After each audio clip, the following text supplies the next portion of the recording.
നമസ്കാരം. ഒരു ദിവസം 12 ഭാവങ്ങളിൽ ദർശനം നൽകുന്ന ഗുരുവായൂരിനെക്കുറിച്ച് ഇന്നത്തെ വീഡിയോയിൽ നമുക്ക് നോക്കാം. ദേവകിക്കും വസുദേവർക്കും കാരാഗൃഹത്തിൽ വെച്ച് നൽകിയ മഹാവിഷ്ണുവിൻ്റെ രൂപമാണ് ഗുരുവായൂരപ്പൻ എന്നാണ് വിശ്വാസം. ദുരിതങ്ങൾ അകന്ന് ഐശ്വര്യവും മോക്ഷപ്രാപ്തിക്കുമാണ് ഗുരുവായൂരപ്പൻ്റെ പൂജകളും പ്രാർത്ഥനകളും. അവ ഇപ്രകാരമാണ്: ഗുരുവായൂരിൽ കയറുകൊണ്ട് തുലാഭാരം, കയർ സമർപ്പണം എന്നിവ ശ്വാസം മുട്ട് ഇല്ലാതാക്കും എന്ന് വിശ്വസിക്കുന്നു. തുലാഭാരം ഒരു നല്ല വഴിപാട് ഏത് കാര്യസാധ്യത്തിനും.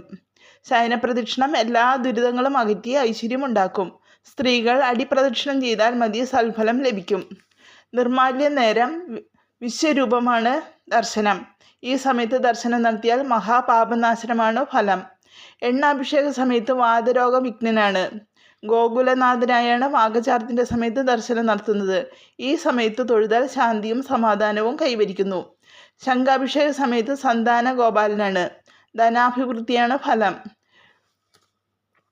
ഉണ്ണിക്കണ്ണനായാണ് ബാലാലങ്കാര സമയത്ത് ഭഗവാന്റെ ദർശനം. മക്കൾക്കുള്ള ദുരിതം മാറ്റുന്നു. അഭിഷേക സമയത്തു യശോദ ബാലനാണ്. ശത്രുദോഷം മാറ്റുന്നു. വനമാല കൃഷ്ണനായാണ് നവകാഭിഷേക നേരത്ത് ദർശനം. നേത്രരോഗം മാറും ഫലം. ഉച്ചസമയത്തും സർവാലങ്കാരഭൂഷണനായാണ് ഭഗവാന്റെ ദർശനം. ജ്ഞാന വൈരാഗ്യപ്രാപ്തിയാണ് ഫലം.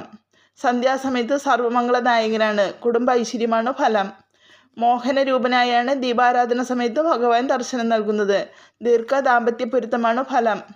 അത്താഴ പൂജയ്ക്ക് വൃന്ദാവന ചരനാണ്. രോഗശമനമാണ് ഫലം. തൃപ്പുക സമയത്ത് ശേഷശയനായാണ് ദർശനം നടത്തുന്നത്. മോക്ഷപ്രാപ്തിയാണ് ഫലം.